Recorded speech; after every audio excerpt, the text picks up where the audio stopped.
All right, so hi, I'm Scott Wilkinson with Cignal AI. We're an analyst firm that covers optics, everything from inside the data center to outside the data center to long haul.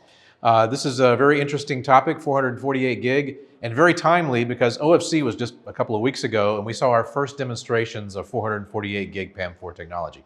It's something that is inevitable, something that's got to come as fast as possible. AI wants the fastest speeds it can get, and it wants them yesterday. So bringing this group together to talk about how we're going to do this is interesting because it's not as obvious as it has been in the past. Going from 50 to 100, you could sort of see a path. From 100 to 200, it's a little bit harder, but you could still see a path. From 200 to 400 is significantly harder, especially on the electrical side. So it's good to have people like OIF getting groups together to start discussing this early, moving a little bit faster perhaps than the standards bodies are, so that we can understand what we need to do to get to that next level against all these challenges that are coming up.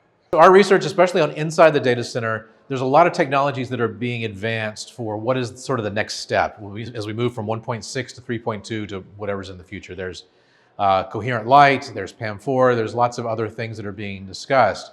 And it's hard for us to understand what we should be forecasting without having a better understanding of what people are talking about. One thing that's kind of unique about us is we're all engineers. My doctorate's electrical engineering, so I really like talking about this stuff. And without understanding it, it's impossible for us to put a forecast forward that makes sense. So that's why it's valuable for us to have these kind of forums to attend. AI is exploding, it's growing very fast. The other question that we're getting most about is what's the impact of tariffs on this? And I'm not going to answer that question because I don't know when this is going to broadcast. But that is a significant concern within the industry with things growing as fast as they are, with all the money that's being put into it. Is that going to slow things down?